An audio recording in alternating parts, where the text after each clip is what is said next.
Okay, and, oh, wait a sec. Wait a sec. Error. Error corrected. Oh, more messages. Yes, I are here. Oh, stuff. Holy crap, what in the world? What is all this stuff? What is all of this? Jars of psychoses, the crackpot mystic. Devilish folios? Grant access to the suburb of Dis? That was in Hades, wasn't it? Dark and nefarious rhymes. This portfolio will embroil you in an imbroglio? What? Holy crap. There are this many more areas in the game? What is all this? Okay, let's see. Okay, this is a spleen item. The mystical secretions of a baby sandworm. Oh, that stuff. I don't know if you really wanna mess with that stuff. I don't know. So that drink it will allow you to look deep into yourself. You can see through yourself and into the memories of your ancestors. Yeah. Tiny bottles of absinthe. You are aware of wormwood. Okay. Wormwood is in a giant asteroid that's going to destroy half the ocean or something. Oh, okay. Okay. This contains source of suspicious-looking guy's suspiciousness, or at least the source of fundamental character flaws that result in the aforementioned suspiciousness. Fantasy realm for 1 day. If you're not sure you want to commit to an entire fantasy realm experience, this is your chance to try it out for a day and see how you like it. Oh, it's an amusement park?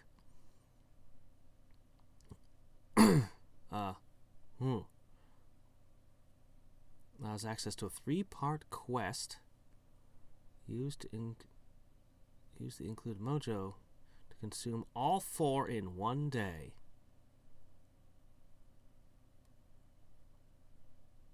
But I have 6. Okay.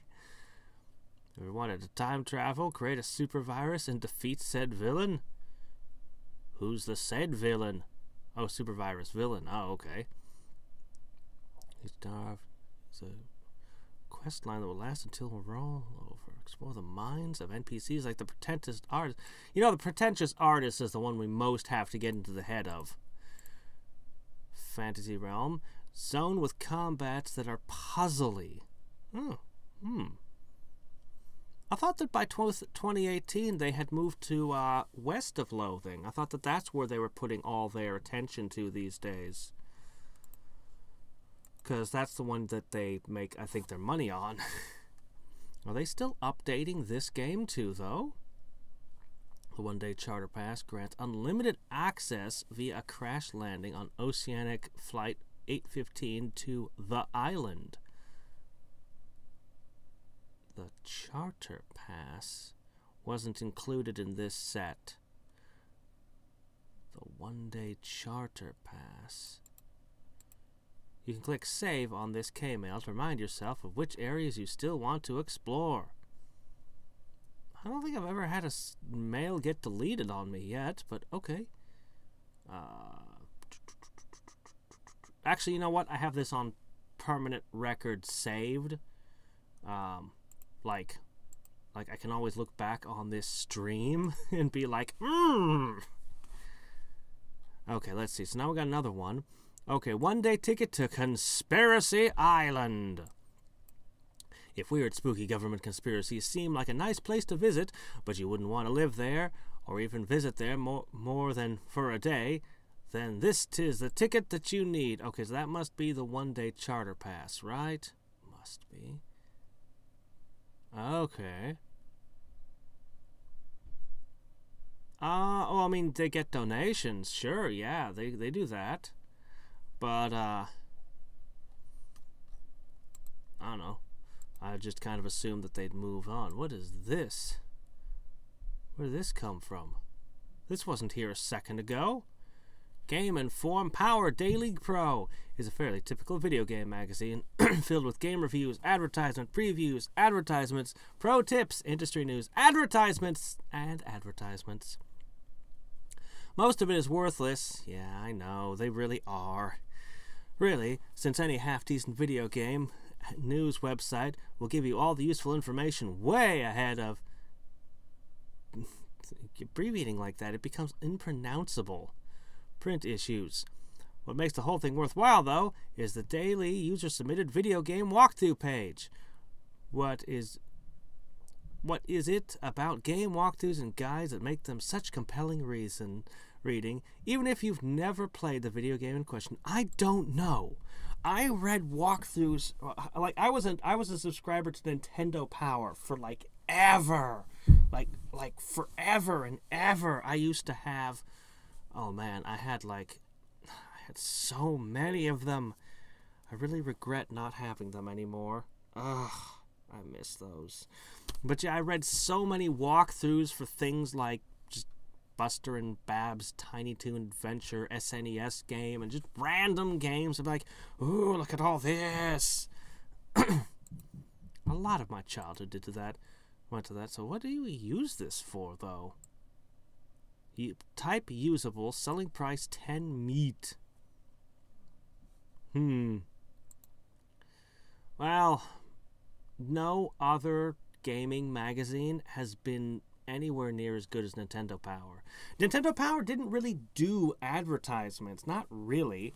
Like a little bit, but the entire magazine was basically already a bunch of advertisements for their console and their games, and then they had you paying money for it. You were literally paying them to advertise their games to you.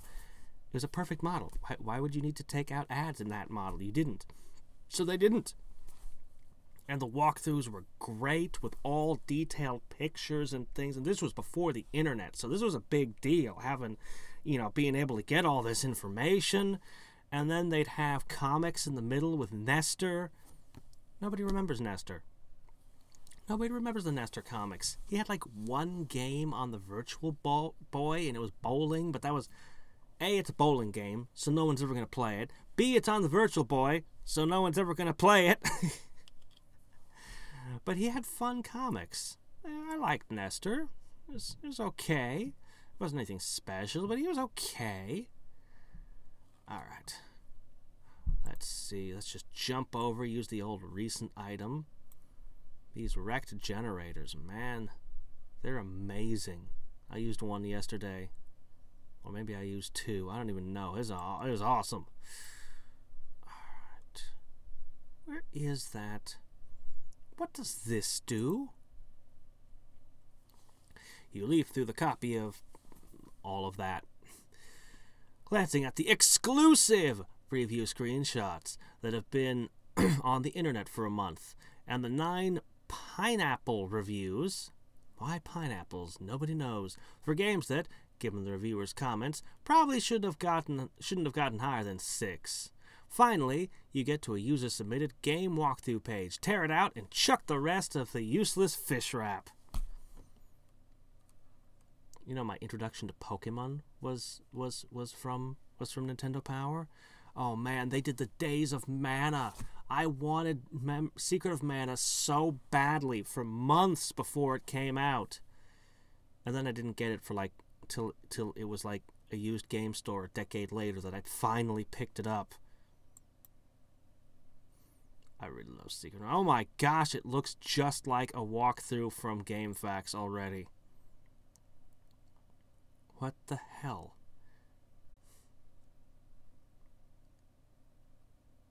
Yeah, GameFAQs basically made all gaming magazines obsolete entirely. The only thing left a gaming magazine can possibly offer... Well, they could... I mean, not a lot of sites... Like, GameFAQs still uses pure text. So, I mean, having tons of really good screenshots is okay, I guess. But mostly they can just offer opinion and cleverly written reviews. Oh wait, no, the internet's got all those too. Tons of those. No, actually, gaming magazines don't have anything they can offer anymore. Unless they hired some really talented funny person, but a really talented funny person could probably make more money going solo. So, yeah, it's a lost art form. Walk through is copyright J.R. Topaz Penguin O'Sullivan. Version history. Plot and backstory. Lurkilg, the Wraith Duke, an auditor of the Crypt Volcano, has assassinated Faith, the Princess of Snipfield. Now it's up to the world's greatest stockbroker, Ogilvy the Dauntless, to explore the vile lands of the Blustershire and imprison the deadly Blackguard to save the day. You don't see too many stockbroker superheroes, but I mean, if plumbers can get their own franchise, why not? Pick up item. Page up. Hold on a second. Page up. Home. L1, L2, left bumper. Middle right, double tap, front, double tap. L14. Spacebar. Camera zoom. You can't control the cameras properly with the spacebar. Lightly press left mouse. Tap repeatedly. Grab tail. Radio HQ. Toggle busboy mode. So you have to use the mouse, a controller, a keyboard. What, you couldn't work in some motion controls too? Come on, you could put the Kinect in there. Double tap tilde and double O buttons simultaneously.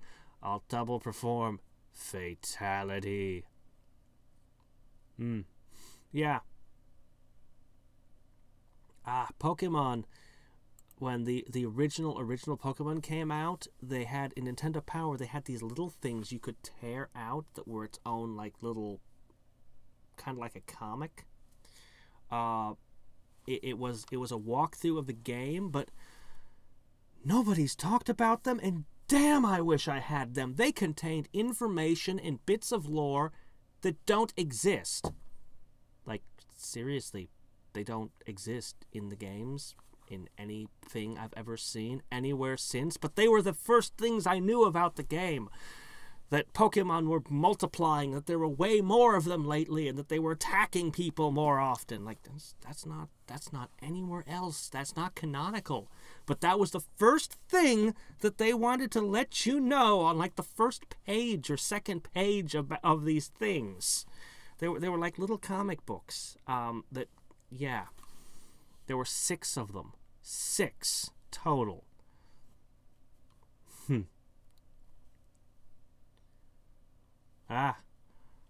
Yes. I should check and see how much all these ads are earning me. Oh, wait, I already know. I make about $20 a month total.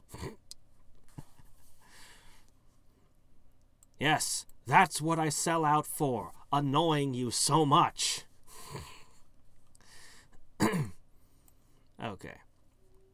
Okay. Ogilvy the Dauntless, are you ready to assassinate King Lurkilg, the Wraith Duke? I hope your insurance premiums are paid up once you've finished watching the opening cutscene and have your stiletto and battlesuit equipped. It's time to kick some butt. Level 1, the Scalding Pond. Welcome to Blustershire. God, stop making me say these names. That's it. Alright, you're now Og. You're now Og, okay, Og? Good. You're hanging out in Blurt. Okay? Now we got this established. And this is Lurk. Simple. Simple, easy to say. Your first trial will be to raid the terrible land of the Scalding Pond and destroy the monsters that dwell there. Your foes in this level will be shambling turtle dudes, dancing goblin drudges, and worst of all, mysterious ghost workers. Where's the slimes and the imps? Come on now. For the most part, these guys are pretty wimpy, but don't underestimate them. Check the monster list later in the facts for more information about these terrible beasts. At the end of the level, you'll face the first real challenge in the game. Thistle Stony Gorge. This is a platform jumping sequence, and the last few platforms move, so watch out! Oh no, not moving platforms! The innovation. The trick to clearing the first real tricky jump is to jump when the platform you're jumping to is moving away from you, and the one that you're on is right at its maximum elevation. Now you're underway the terrible sea of Spine Aqua. You're now Spine. Mini-boss! Nub, the Darkness Lord. Bad news, Og! Lurk has sent out his mightiest lieutenant after you. Get ready to fight Nub, the Darkness Lord, zombie of Spine Sea. Skip to section 8 for more detailed information about him. Corrupt Tomb. Okay, now that you're out of the spine, you're in the home stretch. You didn't give me any walkthrough information about the Spine Sea. Just, hey, there's a mini-boss here. The Corrupt Tomb is harder. It makes the good old Scalding Pond look like a total breeze. But you're only got one more level before you face Lurk. What a short game. Even Mario Brothers, the original Mario Brothers, had more stages than this. And it was like the first platformer. Come on now. Also, we can zoom the camera in and out with the space bar. Let's not forget. Be on the lookout for bulbous bat vindicators, hopping clown masters, and especially ferocious warlock conquerors. The final challenge of the Corrupt Tomb will be a maze. It's not a long one, fortunately, but pay attention. You'll start facing out north. Then you need to go north, northeast, and then, assuming you haven't messed up somewhere, you'll be out of the maze and out of the Corrupt Tomb. Wow, that's a short game. Really short. Oh, dude, are you ready for this? Og! Are you ready to fight Lurk, despoiler of the sparkling cliff and terror of the rock desert? I sure hope so, because that's what's happening. After you watch the cutscene, you're going to be thrown straight into the action. Oh, man. Yeah, they are. I knew somebody as a child, like I heard this one adult, like they had beaten Mario Brothers, and I just could not believe it. It couldn't be done. I didn't beat Mario Brothers for myself until I was an adult myself. That game's hard. And I still remember where I was when I beat Mega Man 2. I didn't have Mega Man 1 as a kid. I didn't get that until I was an adult. The first thing you need to be aware of is environmental traps. Lurk's throne room is rigged with saw blades in every pillar. Hit Shift-Alt L17 to pass the Quick Time event. Laser turrets behind the tapestries, block them with your shield, and most deadly of all, poison-coated arrow shooters on the north and south wall. Double jump over those. The second thing you need to know about Lurk is totally stun resistant. Yeah, like, don't even bother trying it. I'd heard there was an exploit in testing where you could totally stun lock him to make the fight trivial. So this is how they fixed it. Lame. The third thing you need to know is that his weak point is a glowing gem on his kidney. Oh, really? The big glowing spot, of course. Once you've destroyed Lurk and saved the day, it's time to celebrate. Congratulations, Og! Enjoy the closing cutscene and end credits. And don't forget to save your game before quitting, because you can carry all your items over to New Game Plus. But that would be stupid, because it makes the game too easy. $sign bag. This should help you boost your wallet in the middle part of the game. Get as many as you can. You didn't mention shops anywhere. Fireball. Not many foes can withstand a magical ball of fire to the face. Boom! You can find these in level 3, but be careful when you pick them up. Why? Why do I need to be careful? That's not a warning. You have to actually warn me what I'm being careful of. Gauntlets of the Blood Moon. These badass gloves are only dropped by Lurk, so they won't be of much use on your first playthrough, but you'll be kicking butt in New Game Plus. Yes, but what do they do? These are the worst item descriptions. Gold Crown. Hopefully the king of the corrupt tomb won't mind if you hold on to it for a while, because this hat is among the best head armor available. Yeah, it's the only head armor you've got listed, so presumably you failed to list all the items in your item list. Gold star. You'll find these in the Scalding Pond. Don't skip them because they heal some of your MP and you're going to need all you can get. Hamburger. This is a medium-sized food item found in the Spine Sea. If lack of hamburger is what ails you, this is good for it. Tankard of ale. The most basic beverage. Available in Scalding Pond, level 1. What other beverages? I don't know, I'm playing Kingdom of Loathing. This is just a walkthrough for a game that doesn't exist. Will Breed 8. You know, I do have a game called Just Breed I've heard about that I've never tried. I think it was an SNES game that never came to the US. No, wait. Game Boy game that never... Maybe? I know there's a game called Just Breed, and it's a tactics, top-down tactics game, like, you know, kind of like a Fire Emblem kind of deal. Don't tease me. Shambling turtle dude. Hardly even enemies. In fact, you can jump on their shell to give you a boost to higher platforms, so they're even helpful. Dancing Doblin Drudge. These guys are kind of funny. I like the gibbering sound they make. That's not a description of what they do and how to fight them. Mysterious ghost worker. The ghosts are more annoying than anything. They die in one hit and do negligible damage, but they float around erratically, spawn endlessly until you destroy their bone piles, and the knockback of their hits are just as bad as any other enemy.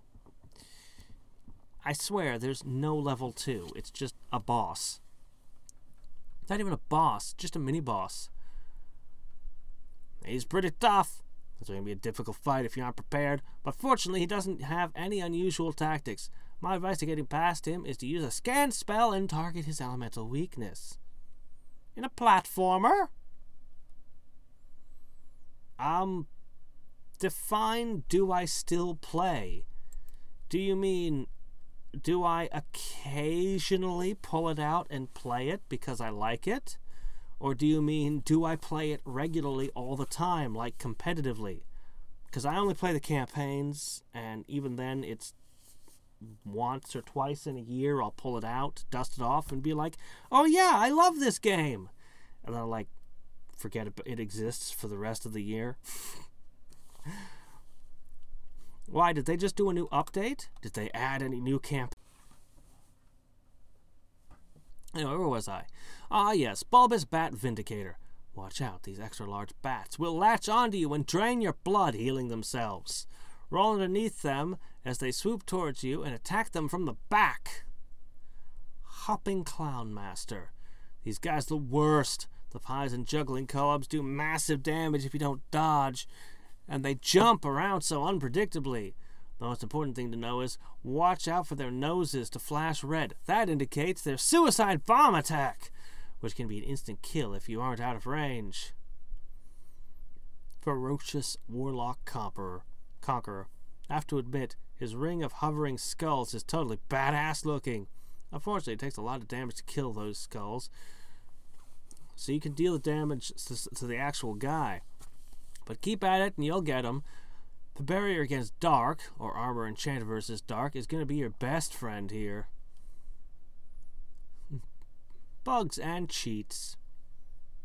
Unlock all vehicle customization. Gorilla suit mode. Ah, good old infinite ammo. Anti-stropic filtering.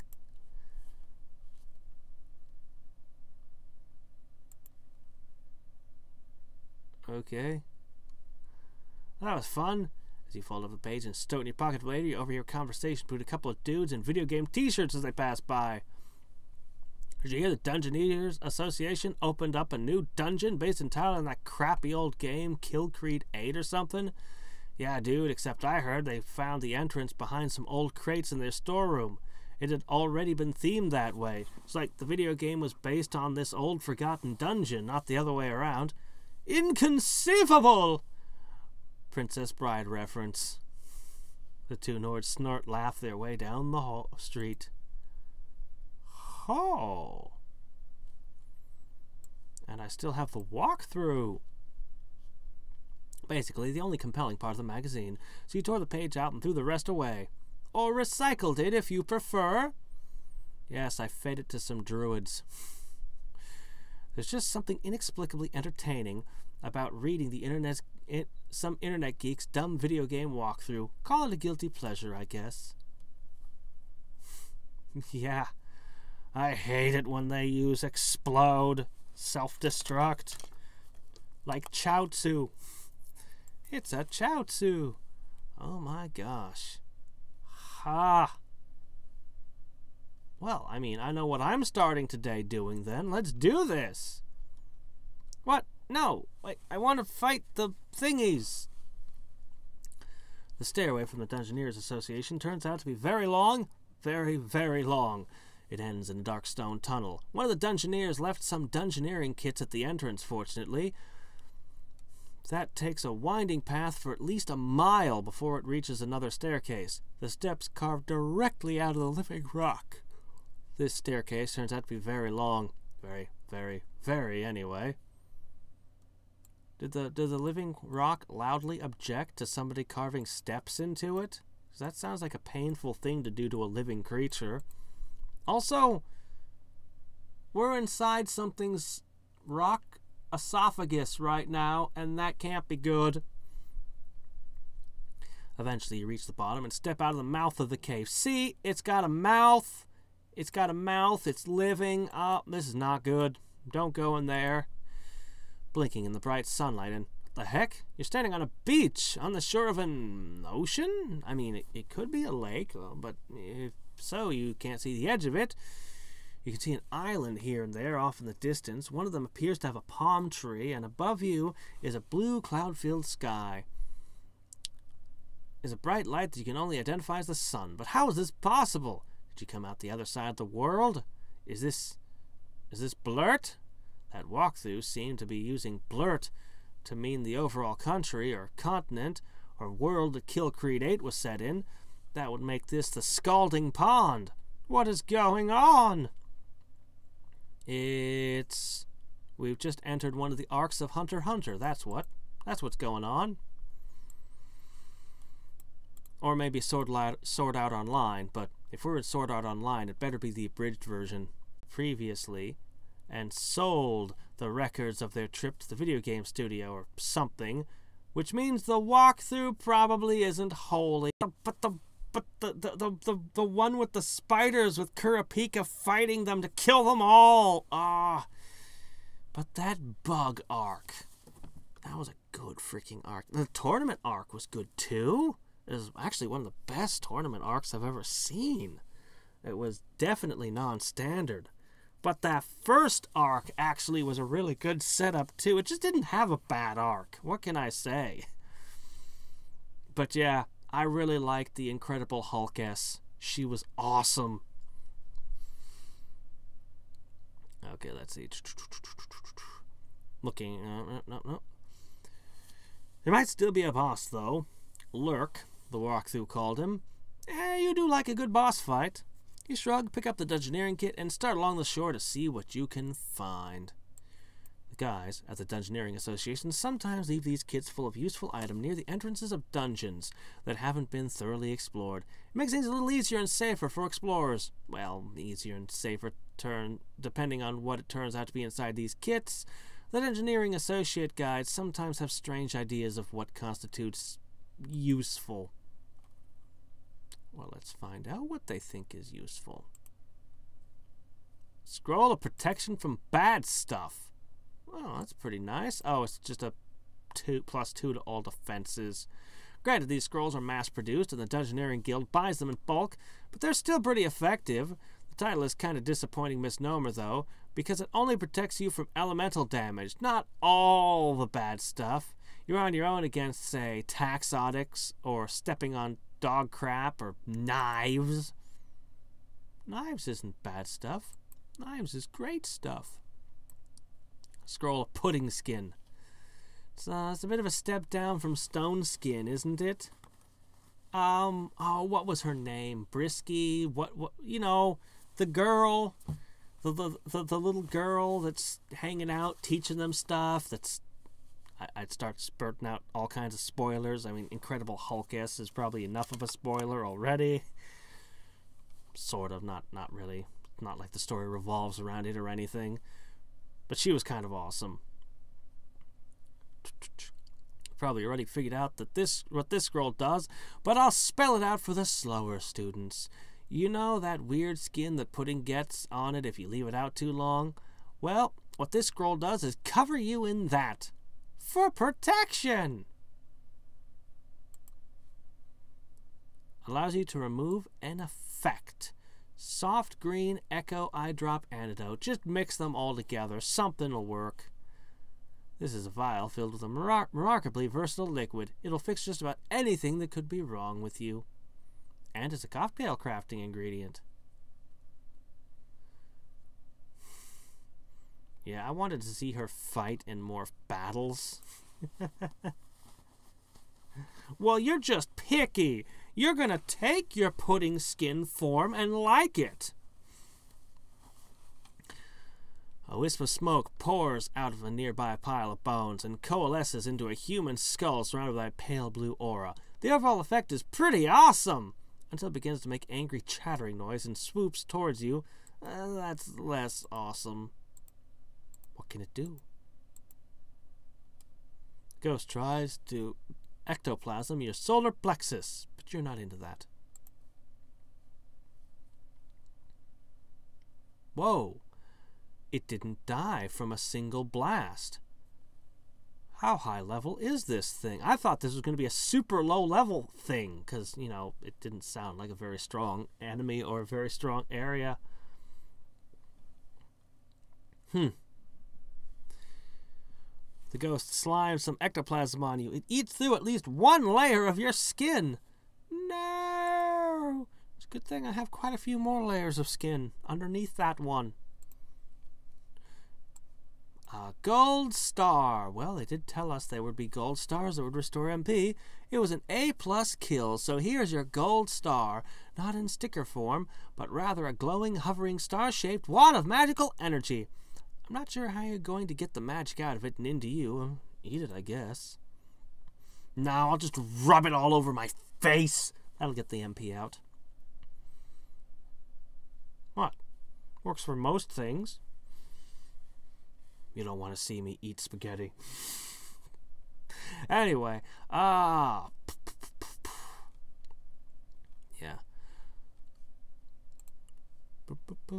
You know, I saw a YouTube video a long time ago by I think it was by a dermatologist or something, as she was trying to explain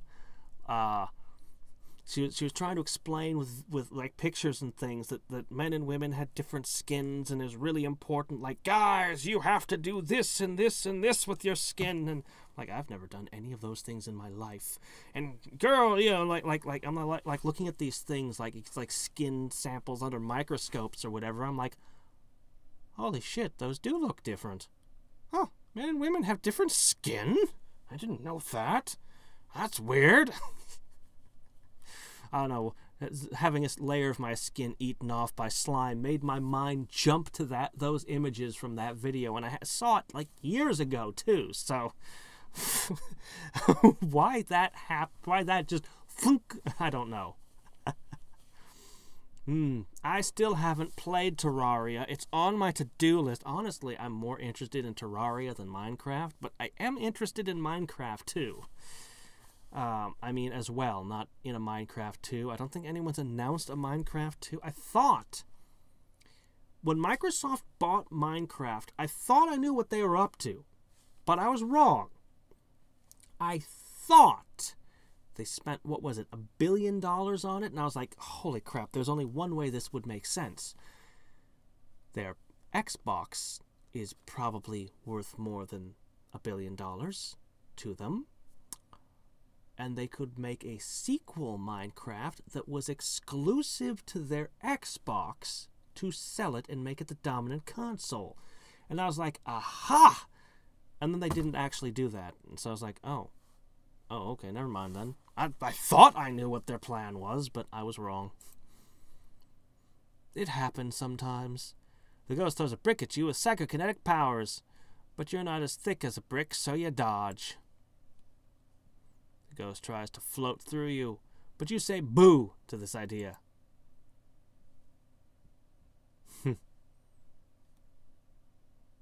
Right in the body. What body? I need to see a turtle now. With a howl, a goblin charges towards you, waving a sword. "You no steal candle," he shouts. "No, that's Cobb," you start to say, but he's attacking you, and you get distracted. He tries to hobble you with his hobbly goblin knee. Tries to whack you with his blade. Yeah, they're all about equally tough. Well, I can always just blast them with this. The shambling turtle dude. I want to throw his shell at another turtle. A large turtle is approaching you, rather slowly. Honestly, it's kind of a pain waiting for it. I mean, you could just leave, right? But then you'd miss out on the XP and the loot, so you might as well wait. And anyway, it's not like you've got anything else going on. Look at your watch, decide to give it 5 more minutes, and spend 4 minutes humming and tapping your foot till it arrives. He tries to stomp you and kick you out of your shell, but you point out that you're already quite gregarious. He jumps out of his shell, wings at you, then catches you on the ricochet. Did he just throw his shell at me? He's a Super Mario World blue shell guy.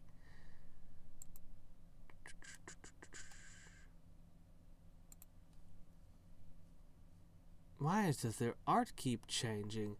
As you walk past a large round boulder, a head pops out of the side of it and tries to bite you. I guess it wasn't a boulder after all, but a turtle. Oh, I said, geez, you should have seen it coming. Like, as soon as I mentioned a big round boulder out of nowhere, you should have been saying, "I bet that's a turtle or something." No, the artwork was the giveaway. If this was a cartoon, you totally would have known it was a turtle, although to be fair, you would have seen that it was a slightly different color than the background art in that case. He walks straight at you, but you jump over him. What? Why would he duck into a sewer? Oh well. Donk. I wonder what exactly I'm looking for here. The XP is so-so. I'm still transpondent. Ninja Turtles. Yes! Always yes.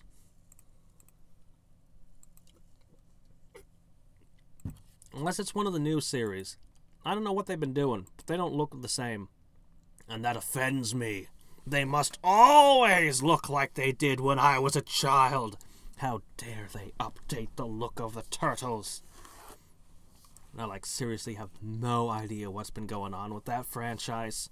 Last time I watched a turtle something, it was that crazy thing where they did a crossover between the original black and white comics, the show that I grew up with, and some more modern show that I was unfamiliar with, and did this crazy crossover thing. It was great.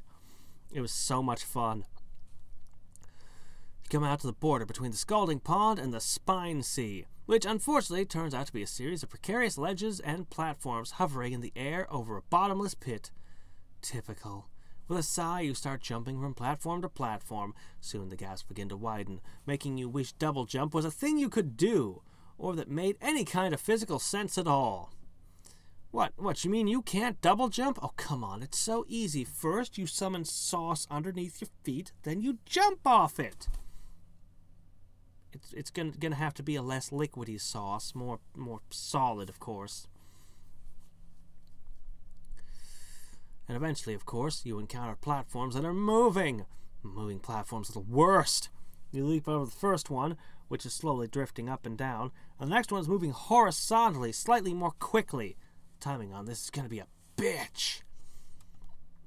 They're moving at different speeds. You might be able to just wait until they, sync up.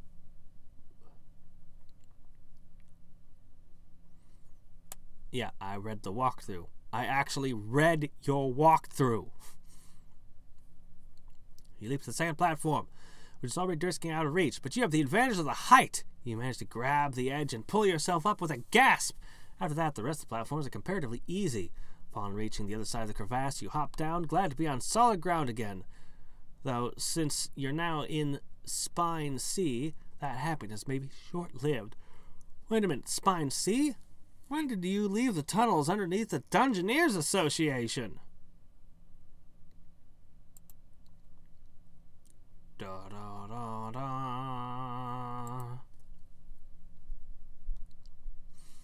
Ah, Nub the Darkness Lord.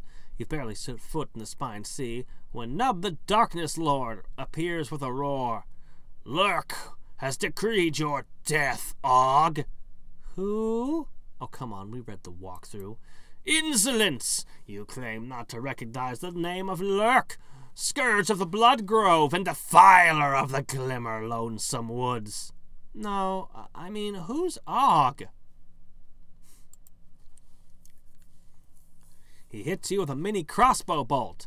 It's like acupuncture, but more painful. He tries to sweep your leg, but you avoid being swept off your feet. Not by you. Not on a first date. You're gonna have to try harder than that to sweep me out. Oh, hey, look, $sign bags.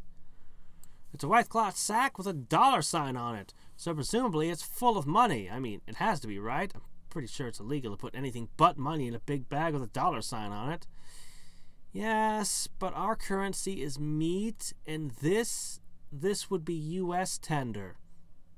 No, really, the S with the two lines through it, that actually, the two lines are connected, it's a U. It's actually U.S. That really is what the $sign is. It's just U.S. That's it. It's just U.S. currency. That's all it is.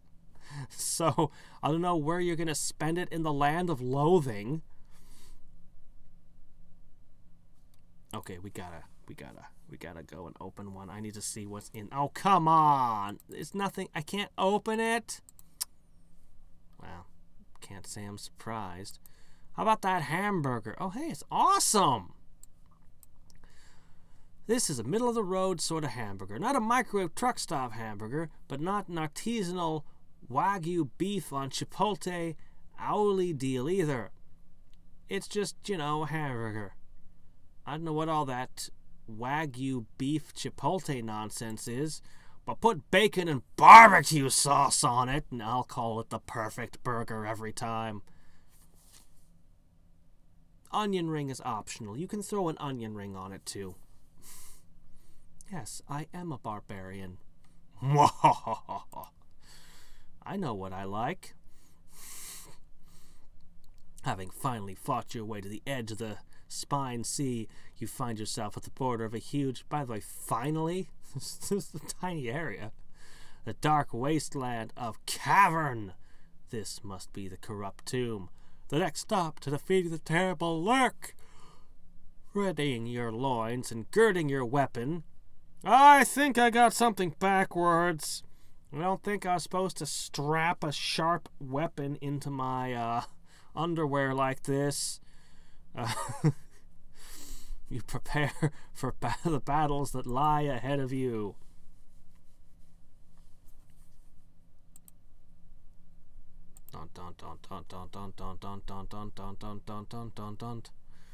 You're attacked by a bulbous bat vindicator.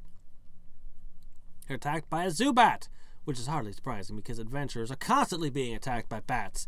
In fact, in some language, the word adventurer literally means someone who is being attacked by bats. Stupid bats. Day of the Dude? Huh. Dude is in somebody who's wealthy? That's what it meant in the 1800s. That's what it still means, right? Just somebody who's wealthy, a dandy, a dude. Yeah. It bites you with sharp, cruel fangs. Now you can see why vampires turn into these guys instead of into marmosets. You acquire Fireball. Holy crap, it does 210 hot damage. Looks more like a...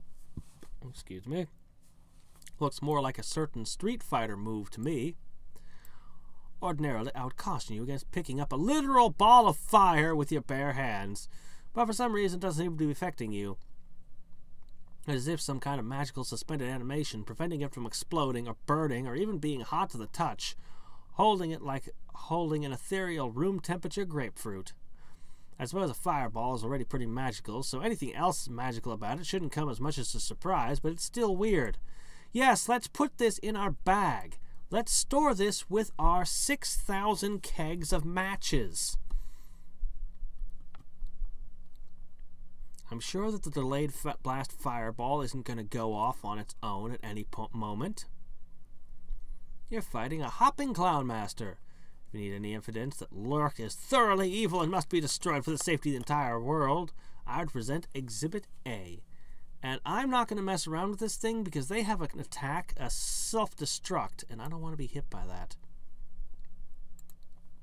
So yeah, we do not play around with clowns. Oh hey, the crown!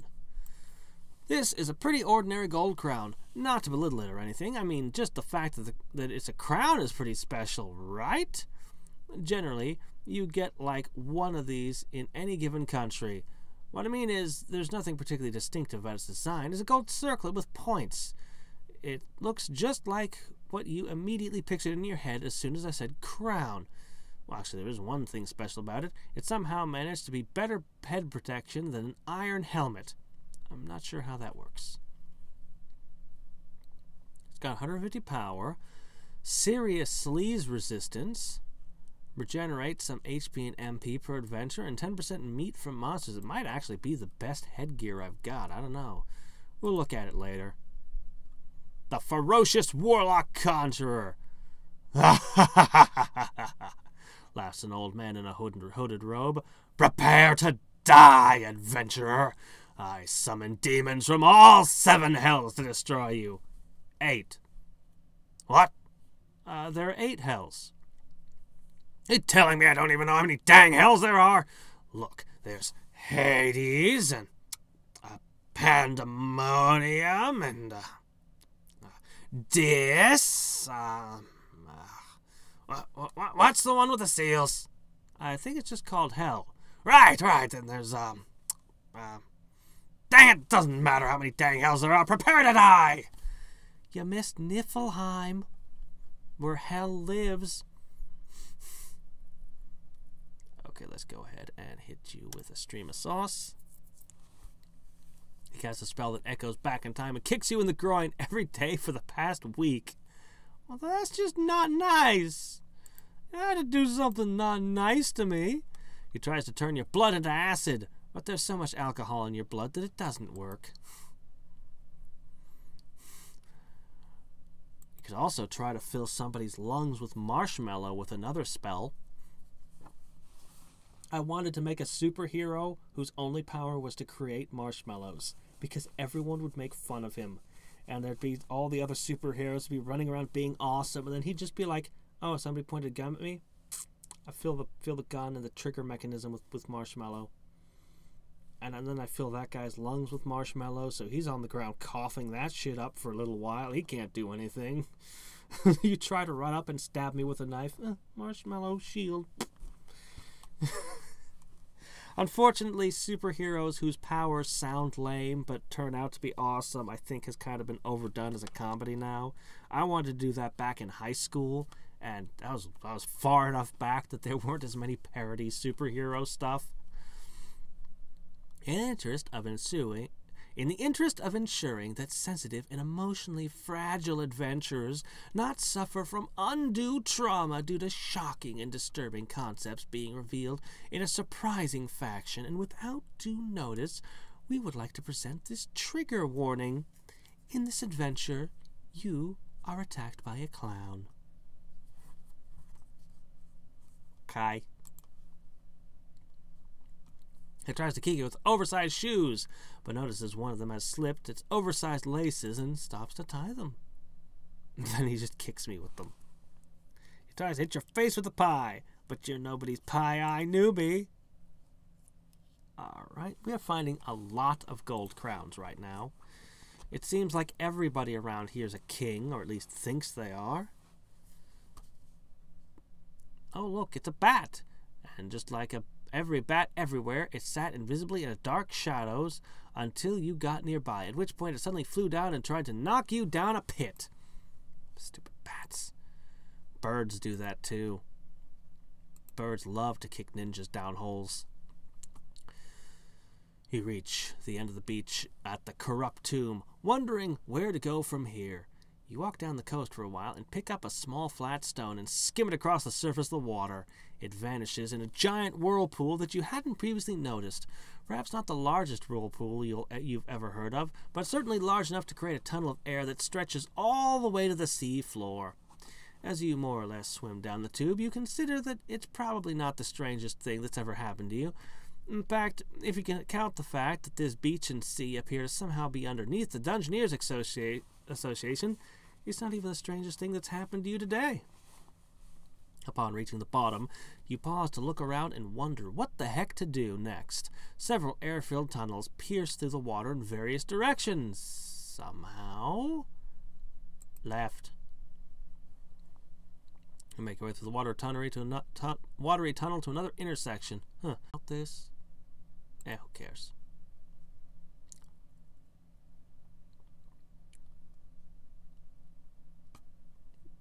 North, northeast, northeast. North, northeast, northeast. North, northeast, northeast. North, northeast, northeast. I can hold this thought in my head. North, north, east. Oh, crap. No, because it would be turned... fork. Okay.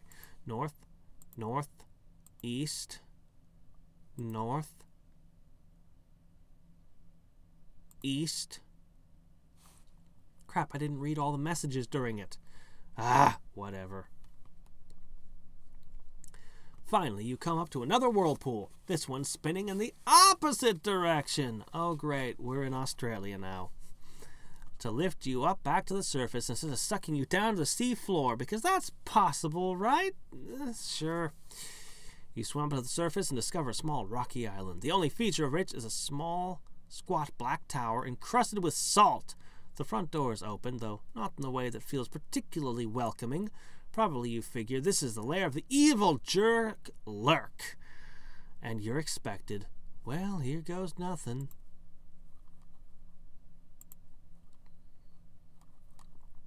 Alright, let me see. So,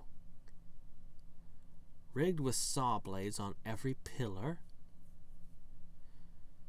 Hell, there's no L7, but I could hit Shift-Alt. Okay, block laser turrets with tapestries. Shift-Alt L17. Block them with your shield. Double jump over them. Well, let's find out.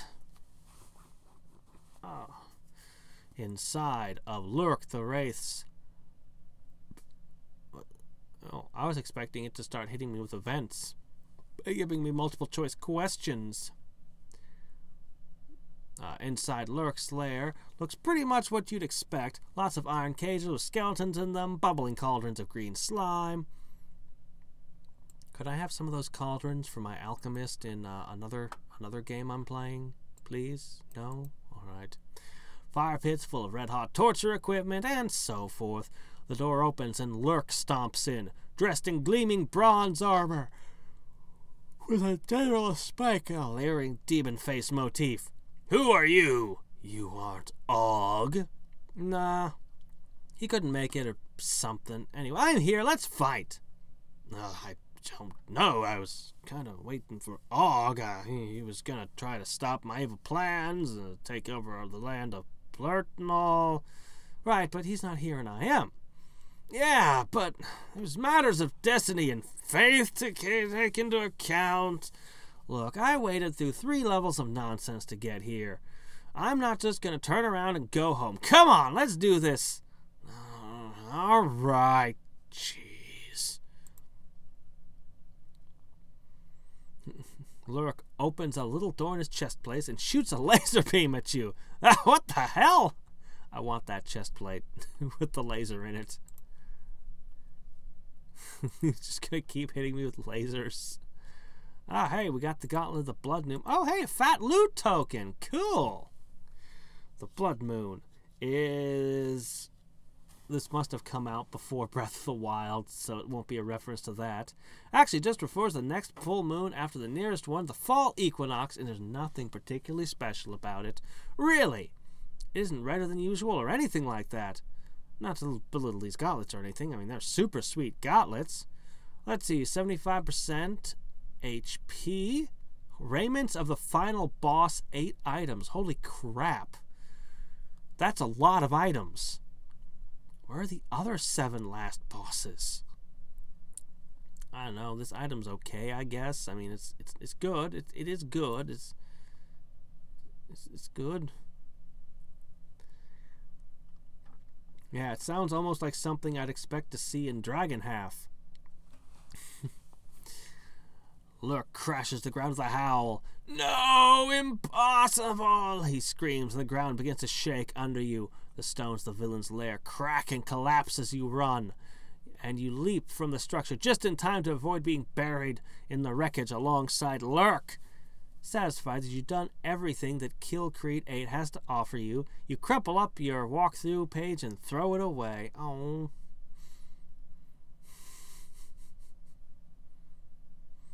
But he didn't turn red and slowly disappear 1 pixel at a time. Ah! It's gone. The floor just sealed itself. I should probably take care of my daily dungeon real fast. Hi there, Tanuki. How's it going? I've never tried to progress backwards against one of those. Yeah, it's probably a great way to collect fat loot tokens, but it was an interesting area. I enjoyed it. But I don't know that I'd want to do a dozen more of it.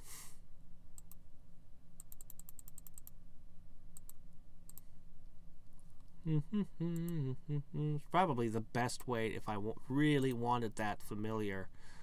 That you need like, what is it, 27 tokens? That doesn't sound right. Not sleaze damage. It's the same traps over and over again. You think that you'd be used to them by now.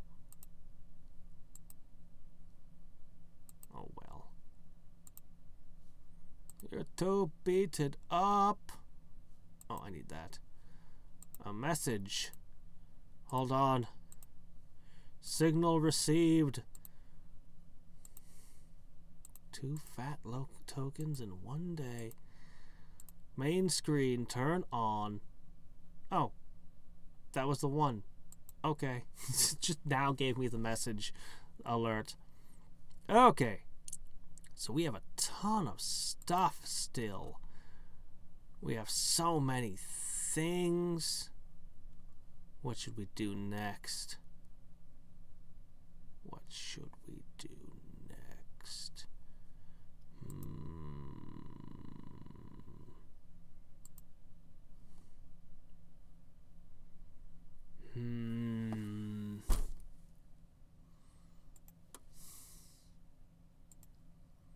I want to go and do the Jar of Psychosis for the Pretentious Artist.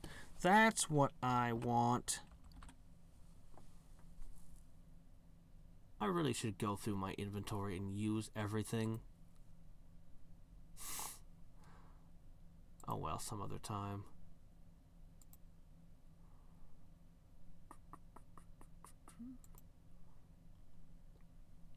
You open the jar and peer inside. The swirling subconscious extract makes you dizzy. So you lie on the couch as you feel your mind projecting itself into the jar.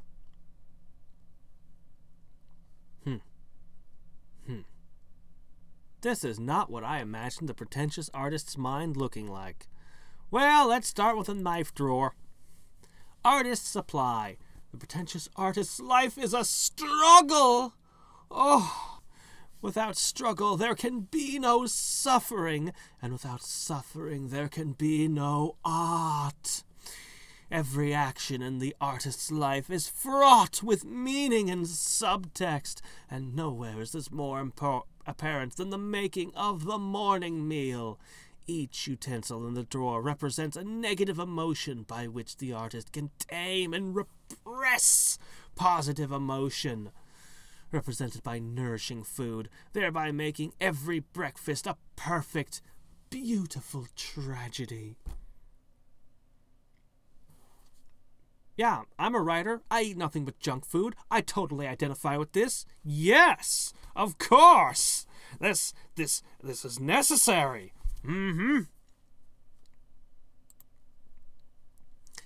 You're fighting a cookie cutter of loneliness. A cookie cutter takes an unfettered, interconnected, unrestrained mass of cookie dough and forcibly cuts it apart into separate pieces, each thinking itself special, though they're all identical. It's a remorseless tool for creating isolation and conformity. Which is why I always eat cookie dough raw out of the bowl, like Mother Nature intended. You could just roll the cookie dough into balls. It's been a long time since I made cookies, but that's what I always did. Of course, the pretentious artist's mind would be completely worthless. Of course it would. The spatula of despair. Too dull to be a knife, too flat to be a spoon, too solid to be a fork. The spatula is the kitchen implement most likely to fill you with existential ennui. Unless, of course, you're using it to scrape every last drop of delicious cake batter from the bowl. But let's assume for now you're not. Ever see UHF by Weird Al Yankovic? Spatula City, we sell spatulas, and that's all. Spatulas make great Christmas presents. What better way to say I love you than with the gift of a spatula? There's a whole skit just on spatulas. I have no way to not kill this thing so it can practice its spatulaness on me. Look at that. Even if I throw a salsa ball at it, it just goes...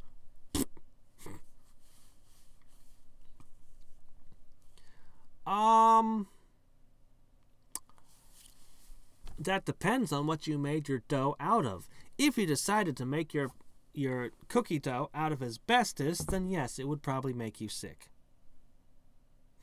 Okay. That is a quasi... How should I put this? No, but yes. Okay. The only thing about cookie dough that could make you sick is if there is salmonella in your raw eggs. If you cook an egg, that'll kill any salmonella. I don't honestly even know, like... As Americans, we're afraid of salmonella in our eggs. We always cook them before eating them. Other cultures, like the Japanese, eat raw eggs all the time. It's normal. Everyone does it.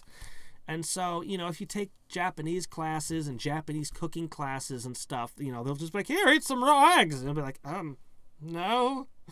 Like, what's with you Americans? There's nothing wrong with raw eggs. Oh. You're like, but it's raw. You don't eat them raw. Anyway, that's in your eggs. I have no idea what the odds of salmonella being in raw eggs is in the U.S. I literally have no clue. I am not encouraging you to immediately scarf down a dozen raw eggs, okay? Because I don't know. But in other places in the world, they do it. So, there you go. Yeah. That's That's the cookie dough thing possibly making you sick. That's what it actually is. My father liked eating cookie dough. Maybe I should make cookies. I haven't done it in forever. I can make, there's actually a couple of candies I know how to make, like Pauline's. But they're super labor intensive if you want to make those. We put pecans in them. Or pecans, depending on what part of the country you're from and how you insist it's pronounced. Tomato, and all that. This whisk erupts from the careful order of the woven handle into a mass of wire loops, ready to scramble the best of intentions into chaos! Or on a less metaphysical level, ready to scramble your innards into oatmeal. The whisk of misery. No. Oh, hey. Artist's Whisk of Misery gained. It is a combat item that deals 10 to 20 physical damage. I can't even use it in my cooking or sauce making. This is a whisk. Basically, a handle with a bunch of wire loops on it. In the hands of an artist trying to make breakfast, though, it's a potent metaphor for confusion and suffering. I like the fruit flavors of ice cream. I'm a pretty big fan of those, but I do like the Reese's peanut butter one too. I also, there's a few really good ones. The cheesecake ice cream is good, but my favorite was always the black cherry, which is somewhat hard to get around here unless you like lumps of chocolate in it. And I'm sure for a lot of people, the lumps of chocolate improve it. For me, it's like these don't belong here.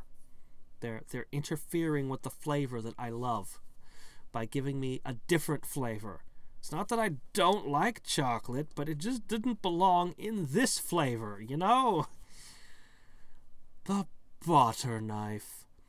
Not being the sharpest knife in the drawer, no, I mean literally, can only cut the softest of materials. Well, actually, that's not quite true. Like regret, it can cut through most anything, but it's a slow and painful process, which doesn't bode well for your immediate future. I don't even know what I'm doing in this. Oh, wait, what was that? The creme brulee torch of fury? What the hell? I need to see a description on that thing. Oh, it's not even being damaged by that. Okay. Ooh. This is a creme brulee torch of fury. The element of power, fire, is yours to wield. Snap in the butane cartridge of anger. Click the flint of resentment and caramelize the sugar of complacency. And yet, for some reason, it does physical rather than hot damage, and the same amount as the whisk at that. So I guess you just club people with it as a combat item. As a combat item, it's a failure. Come on, show me that thing again. Show me the torch. No, I want to read the description on this thing. The furious torch is ready to caramelize the crap out of some sugar on top of a phlegm consistency custard. It's ready to add that lovely charcoal flavor everyone wants out of a dessert. Failing that, it's content to just burn you like a sassy maid. I have never heard of somebody having a torch for making caramelizing sugar. You're supposed to use an iron skillet to caramelize sugar, not a torch. That's crazy. I bet they do it somewhere like that, too. Is there anything in this drawer? Aside from all this stuff?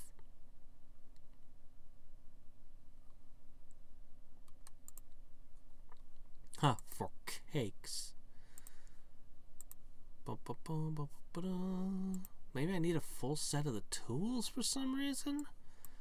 If you're looking for a spoon, knife, or fork, a spatula can only disappoint you and eventually lead you down a wilted garden path of despair. I mean, if you happen to be looking for a spatula, they're all right, but usually they're just taking up space in your utensil drawer and making it impossible to open or close.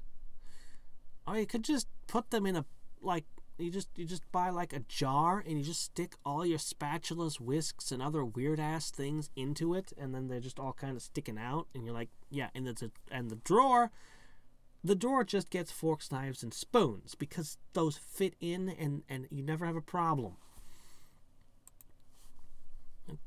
That's how I do it. Makes sense to me. I just need a cookie cutter, I guess, and a knife, maybe? Should probably start healing. I'm actually using up a lot of MP.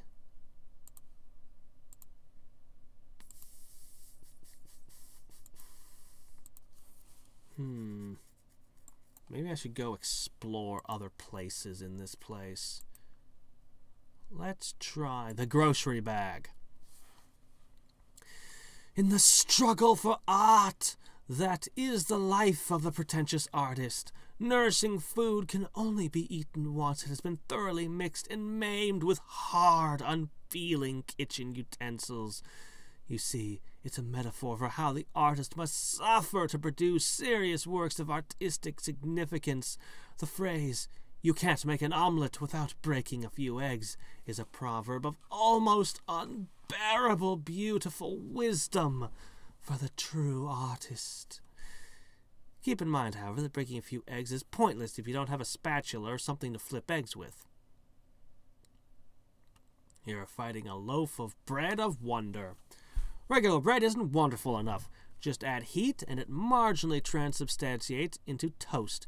But this bread is the embodiment of wonder and delight. It isn't sliced, so it isn't the greatest thing since itself, but it's close.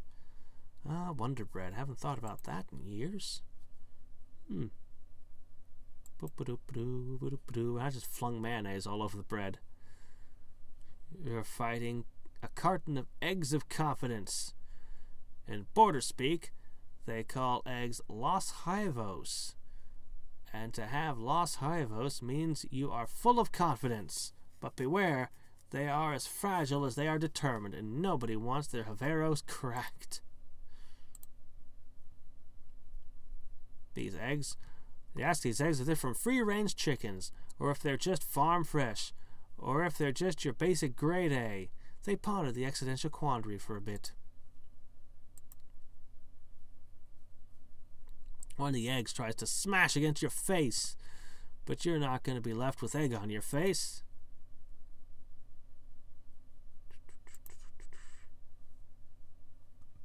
No, I've never had a creme brulee. I don't even know what it is. Never even heard of it. The egg carton tries to give you a paper cut, but it's one of them flimsy styrofoam ones that make for good soundproofing. Huevos? Oh, okay. The game is full of things that are not pronounced the way they're spelled. The meat of happiness. This isn't the kind of meat you spend at a store. It's a slab of muscle from an unspecified animal, cooked just hot enough to rid it of potential parasites and sear the outer layer, and served up warm and dripping for your pointy carnivore teeth to dig into, unless you're some kind of hippie. No, but I like mine cooked thoroughly with soy sauce and pepper all over it. See previous statement about me being a barbarian. The grill marks on the meat make bruise lines on your ankle. The meat flips itself over and goes back on the grill for a few minutes. Well, now it's thoroughly sauced. You're fighting a batter mixer of hope. Within this box is a powder that, on its own, is completely inedible. Are you sure? Are you sure about that? I don't know. How confident are you in that statement? Yet it contains the hope of a better time, when other ingredients might combine with it to make a delicious cake. Yes, we'll mix in eggs and steak with this batter, and it will become a delicious cake. This box is pure potential and optimism combined. It is not only made of hope, it is a reason to hope. Not bad for pre-measured flour, baking soda, and powdered milk, eh? It tries to hit you with the box corner, but you think outside the box. That was terrible.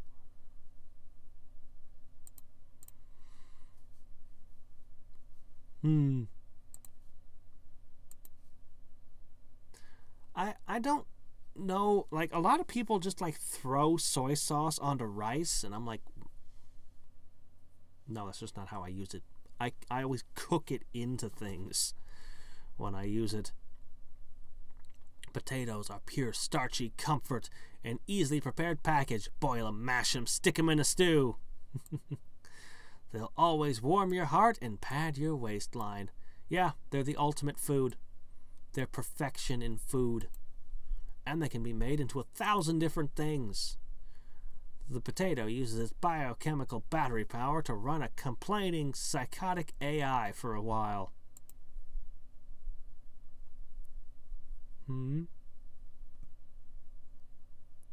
What's this Taco Bell? I don't know. I don't know what Taco Bell's slogan is.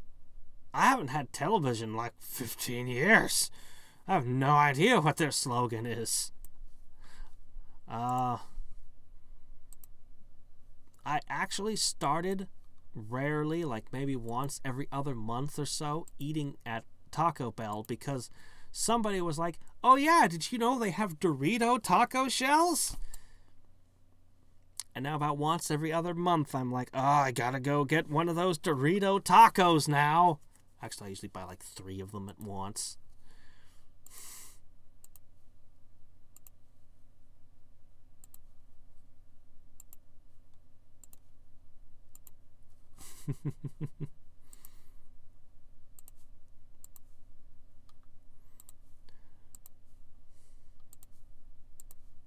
Sure, I'll stay behind. I'll back you up on that. TV makes you dumb. I'll to get out of this or that. Let's go to the table. The kitchen place, the gathering place for families. Something doesn't seem quite right. The aesthetics of the meal are incomplete. You could no sooner eat this now than you could put a mustache on the Mona Lisa. Alright, I guess I still need... Oh, good. There's the butter knife. I still need... Oh! I have to use these to kill the foods. Of course. The dull ineffectiveness of the butter knife is the perfect metaphor for the paralyzing dull ache of regret. Provided, of course, you're a sufficiently pretentious artist to make a metaphor out of everything. Okay. Go here. Alright. For that... Oh, crap! I have a ton of stuff. Okay, good. Artist. That makes it easy. Alright, we're going to hit you with the whisk. The whisk and the batter mix of hope and the... Yeah. Misery cannot destroy hope, but it alters it indelibly, producing a delicious dish of waffles and potent artistic metaphor. Okay, alright. What do I use against potatoes of security?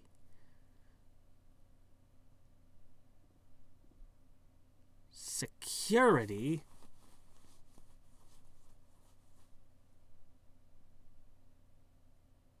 Security? What do I use against you? Fury, I guess. You throw flame at the potatoes of security.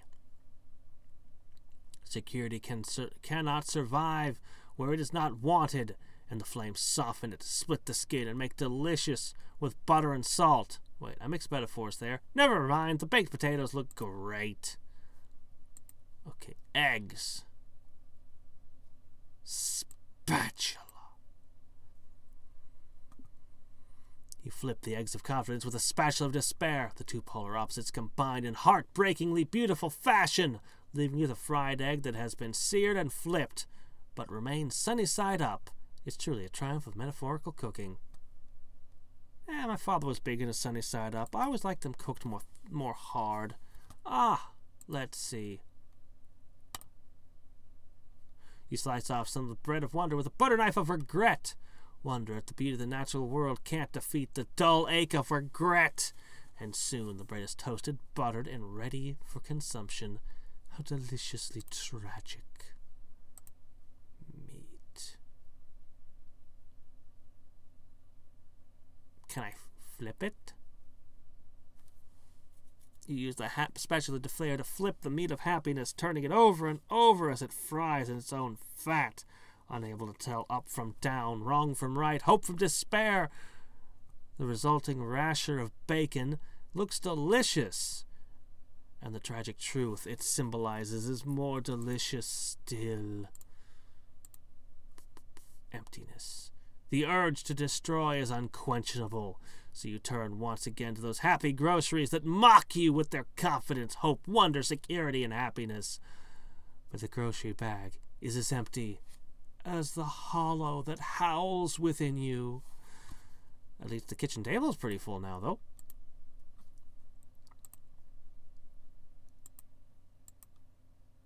Get that out of there. You create a masterful fried egg, subtly ironic piece of toast, nourishing but jarringly inappropriate baked potato. It's because I used a torch to cook it. You've given in to your populist urges to make some bacon, and you've really pushed the boundary of metaphor to make some waffles.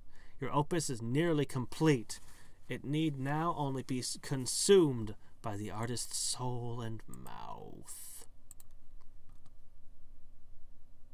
Whoa!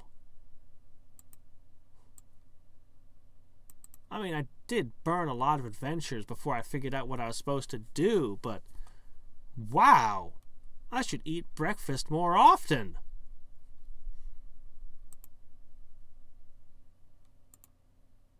Oh. Kitchen table. Yep. Contemplate existence. You've eaten your daily repast, and the table contains nothing but the unwashed dishes of your lingering discontent. Well, I guess that's that then. Well, that was interesting.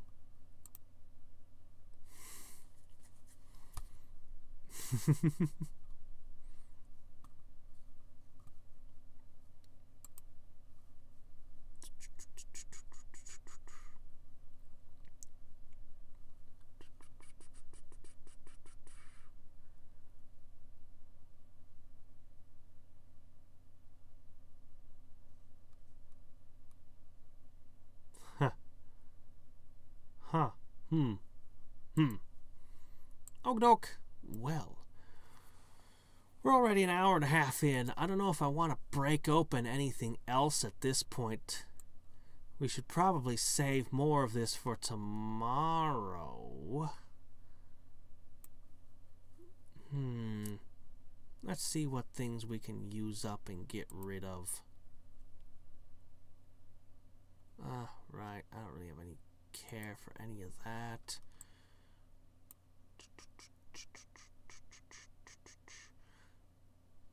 Still don't know what to do with the spooky sapling. I feel like it goes in the spooky raven. Let's see what happens if I go to spooky raven and try to plant it there. Oh, but first let's visit this. Bonk, bonk, bonk. Seems like a total waste of a buff, but I don't know.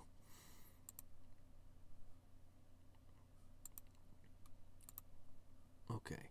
Now we're here, and I go, use it. Darn.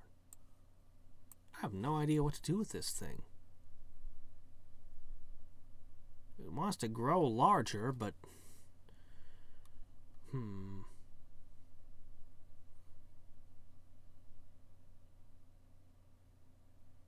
the Dungeons of Doom, could probably use cat's eyes. Manual of transmission, usable once per day. I forgot about you.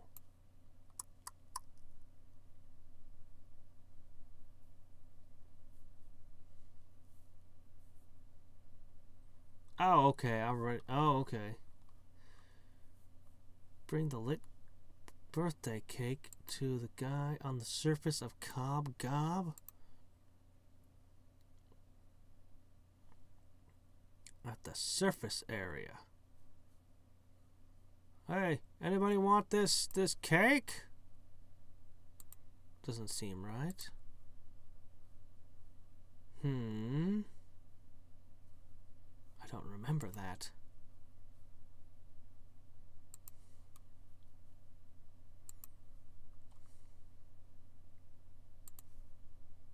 Anybody here want a cake? I've got a cake.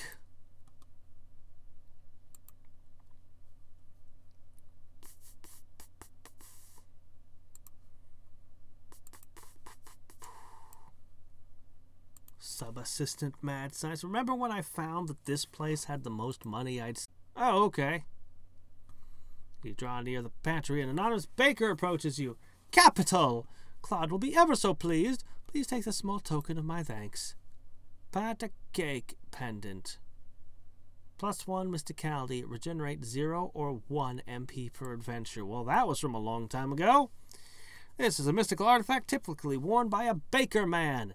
It'll make it slightly easier for you to bake cakes and cook up all other sorts of magics. But it's pretty old, so its enchantment's a little worn out. Maybe with this thing, you'll finally be able to show up those jerks, the butcher and the candlestick maker, all thinking they own the tub and that they make all the rules. Humph.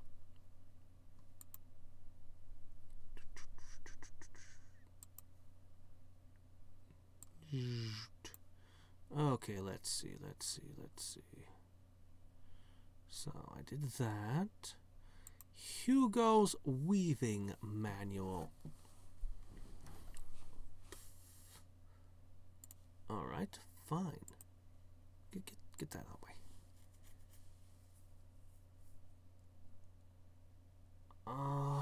Oh right, fronds. I don't have any.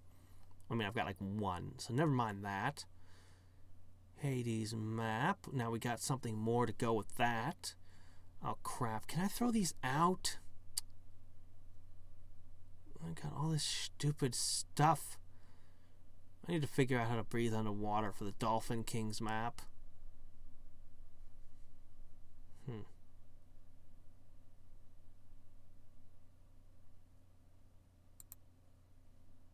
Oh.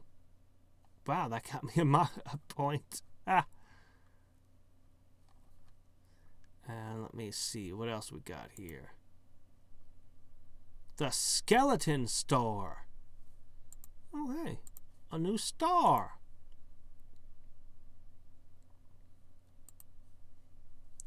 You step into the store.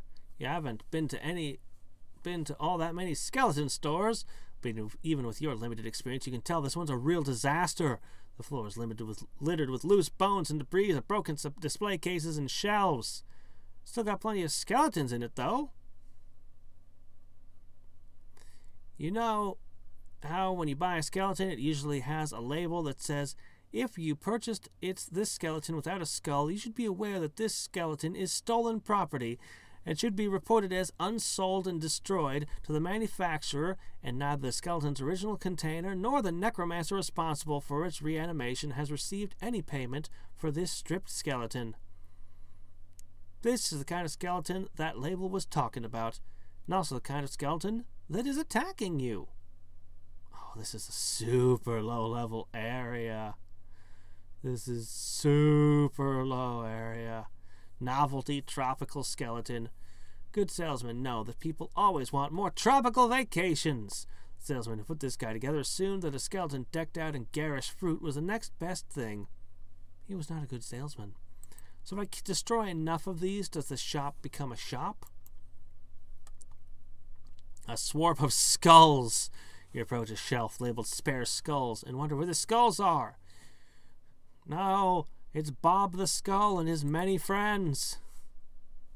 Oh, hey, half of a gold tooth. Just half. This half of a gold tooth is either the work of the world's worst dentist or the world's laziest grave robber.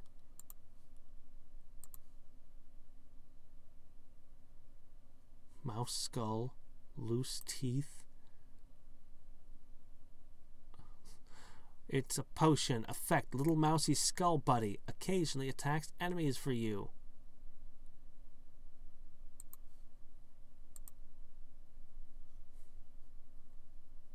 Yeah, sure. Go ahead. Go ahead and tell me how to use that, because I've not been able to figure it out. You find a rare moment's peace in the skeleton store. I really think that putting on the scuba gear should have worked. And pause to catch your breath. As you're catching your breath, several things catch your eye. There's a cash register made of bones, a treasure chest made of bones on your shelf, and a pile of bones that are made of cheese on the floor. Not really. The pile of bones is obviously made of bones. Oh, well, I was going to go in the cash register. Well, 34. Well, I'm glad I did that. What am I going to do with all that meat? You find a misshapen skeleton and pause to wonder what went wrong with its development. And what was its life like before it became a skeleton? And why is it hitting you? Oh, hey, look, a three-legged pants. Say what you want about how goofy they look, but they're well ventilated. The extra fabric helps protect your sensitive areas, and their restroom convenience cannot be overstated or mentioned in polite company. Hey, it's no dumber than acid wash. The skeleton keys cost nothing. I've got like 50 of them. Really? A snorkel? Oh, okay. Ring of telling skeletons what to do. All attributes +2 lets you tell skeletons what to do. Oh, well, we better put that on. That sounds awesome. I want a ring of telling skeletons what to do.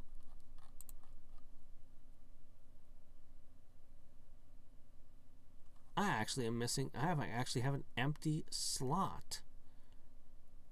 Where is it? There it is. Boop! Okay, let's go.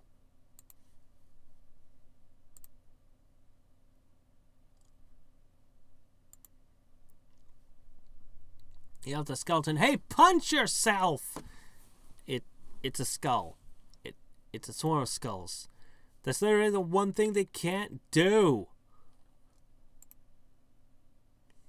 Is that just the only thing you do? You just keep saying, hey, punch yourself?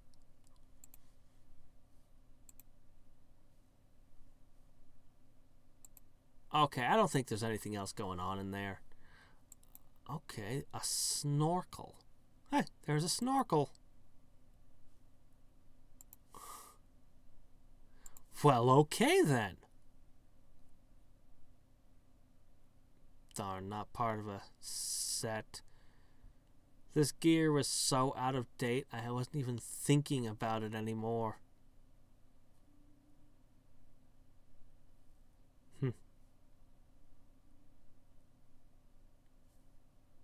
Okay, well, let's see.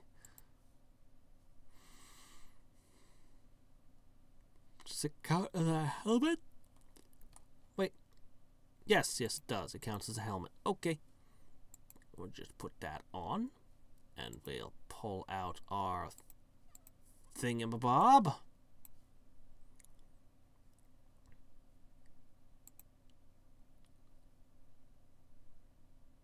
Oh.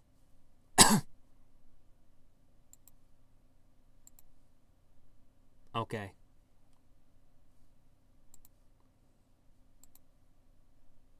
Right then. I'm just gonna put something back on my head now. How about a mummy mask?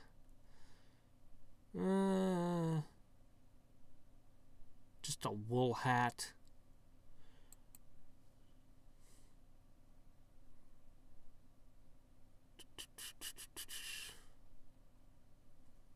Alright, well, yeah, I think we're going to stop for today because I don't want to open up any of the big new adventures at the moment. But I do have, I'm just going to grab a couple of things here real fast, like, where is it?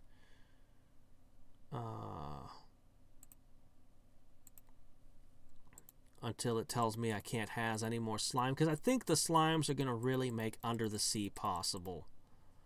There it goes, tells me that's my limit. I'm going to eat, drink, make merry, and tomorrow we'll continue with more strange adventures. But I really think the slimes are going to make doing the sea work out.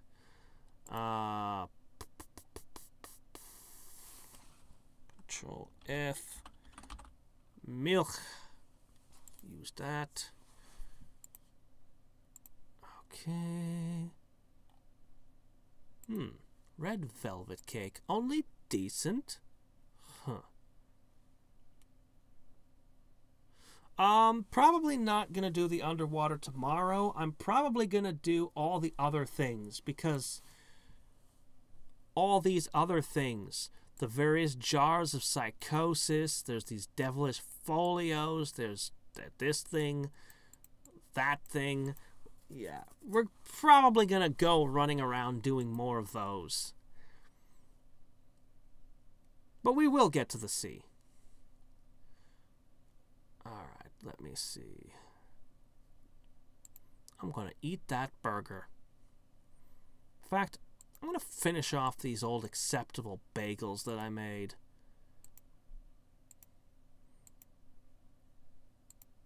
Oh, am I too full already? Crap.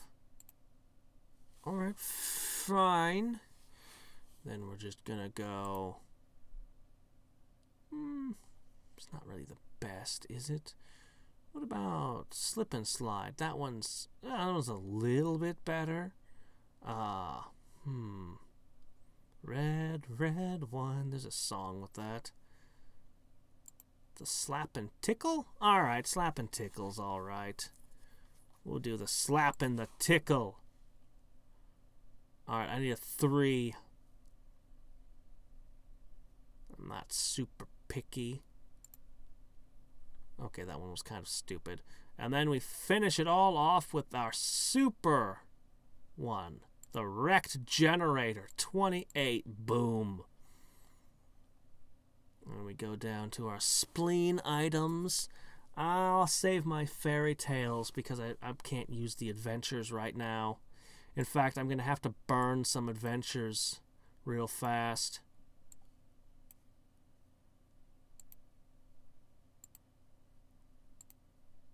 Boop-a-doop-a-doo-doop-a-doop-a-doo.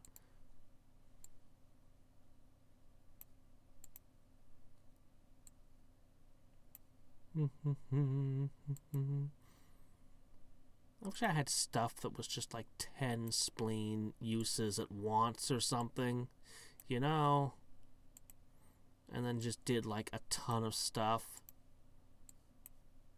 I don't even care. Just use them up. Come on.